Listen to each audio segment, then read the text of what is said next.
কান্না করে, কেন কান্না করে?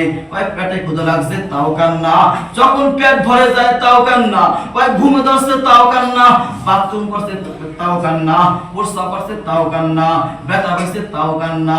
সবই একটা নিয়ম, কান্না। কান্না ছাড়া কোনো জিনিস নাই। সব বলতে পারে না মা ভাত খাবো, এই কথা বলতে পারে না মা প্রস্রাব করেছি, এই কথা বলতে পারে না মা এখন ঘুমাবো। আল্লাহ কয় বান্দা তাকাইয়া দেখ, ওই ছোট বাচ্চা যদি কান্নার মাধ্যমে মা সব দাবি আদায় করতে পারে। মা বোঝে কোন সময় কান্না করে বান্দা দুধ চায়, মা বোঝে শিশু বাচ্চা কোন সময় কান্না করে শিশু বাচ্চা ঘুম যাইবে, কোন সময় প্রস্রাব করছে বাথরুম করছে, সব জানে। কয় কে জানে? কয় মা জানে। মার নিয়মতান্ত্রিক আল্লাহ শিখিয়ে দিয়েছেন। এ মা, তোমার সন্তান এরকম করলে তুমি বুঝবা কান্না করে, এরকম এরকম কান্না করে। আল্লাহ বলেন গোলাম, আমি তোদেরকে বানাইলাম, আমার কাছে তুই কান্না করো। আমি আল্লাহ ওই মার থেকে 99% মায়া বেশি, আমি আল্লাহর দয়া বেশি, আমি আল্লাহ রহমত বেশি রে বান্দা। এ বান্দা জানোনি ওই ছোট শিশুর সব কান্নার দাবি তুই মার কান্না আদায় করতে পারে।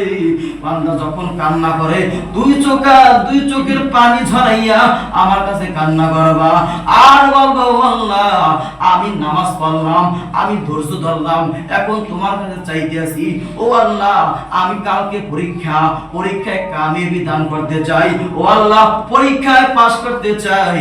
আল্লাহকে বান্দা ওই মার দাবি কান্না শুনতে পাও না শুনতে পারে, কিন্তু আমি আল্লাহ যদি কান্নাওয়ালা চক্ষু নিয়ে তওবার মতো তওবা করিয়া আমার দরবারে ফিরে আসো, আমি আল্লাহ তোমার চাইতে দেরি হবে, পাইতে দেরি হবে না।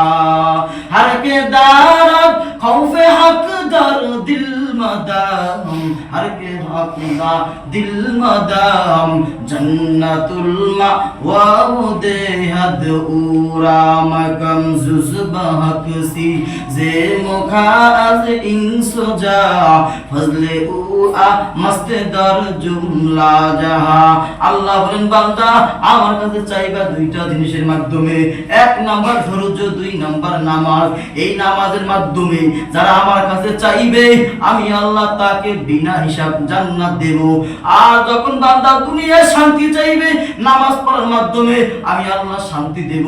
এ বান্দা কি প্রয়োজন আমার কাছে চাও, ইস্তাইনু আল্লাহকে সাহায্য চাও আমার কাছে দুইটা জিনিসের মাধ্যমে, ধৈর্য আর নামাজ।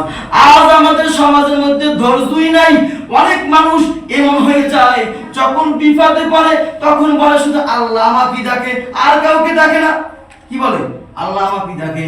আল্লাহকে বান্দা এরকম বললে ঈমান চলে যাইবে। আমি আল্লাহ বিপদ দিয়া তোকে পরীক্ষা করব। আরে বান্দা তোকে কি পরীক্ষা করছি? আমি তো আল্লাহ ওই আদমকে কত পরীক্ষা করছি, সামান্য একটা ভুল করছে, ওই গন্ধম খাইছে। আমি আল্লাহ বলছি ওয়ালা তাকরাবা হাযিহিস শাজারাতা ফাতাকুনা মিনাজ জালিমিন। আল্লাহ কয় আদম এ হাওয়া ওই যে জান্নাতের পাশে দেখো ওই গন্ধম ফল, ওই গন্ধম ফল খাইবা না। শুধু খাইবা না তা না, নিকটেও যাইবা না, অতি যাও জালিম হয়ে যাইবা, তোমরা আমার জান্নাত থেকে বাইরে হয়ে যাবা। এবার শয়তান নেক্সটতে ধোঁকা দিয়া পীরের মতো সেজিয়া পাঁচাই ভরিয়া শয়তান বাবা আদমকে এমন ধোঁকা দিল, বলল খাও, কিছু হবে না। এবার ধোঁকা ভরিয়া সামান্য খাওয়াইয়া আল্লাহ বলেন আমার হুকুম মানো নাই। এবার আল্লাহ আদমকে জান্নাত থেকে নিক্ষেপ করে জমিনের মধ্যে ফেলাই দিয়েছে। আল্লাহ কয় রে বান্দা তাকাইয়া দেখো ওই আদম 300 থেকে 350 বছর কান্না করেছে, তারপর আমি আল্লাহ মাফ করেছি। আবার বলছি অমুক জায়গা যাইবা, তারপর মাফ করব, এমন শর্ত আল্লাহ দিয়েছে আদমকে। তারপর আমি আল্লাহ ক্ষমা করেছি। হে উম্মত জানুনি মুহাম্মাদের উম্মত হওয়ার পর আমি আল্লাহ কোনো শর্ত দেই নাই। এ বান্দা গুনাহ করছো, অমুক জায়গায় তওবা করব, অমুক জায়গায় তওবা করবা, এছাড়া মাফ করব না। আল্লাহ কয় তাও শর্ত দেই নাই। এ বান্দা যে অবস্থা আছো না কেন, যে হালত অবস্থা কেন, যে জায়গায় থাকো না কেন, আমার কাছে চাইবা ধৈর্য নামাজের মাধ্যমে চাওয়ার পর। আর বাবা ও আল্লাহ 7 বছর গুনাহ করছি, ও আল্লাহ 50 বছর গুনাহ করছি, এবার আমাকে ক্ষমা করে দান, আমাকে মাফ করে দান। আল্লাহ কয় বান্দা যখন এভাবে চাওয়ার মতো চাইতে পারবা আমি আল্লাহ চাইতে দেরি হবে, তোমাকে দিতে দেরি করব না। কাদের يكن رد داري بر الكمال أنت ربي أنت حسبي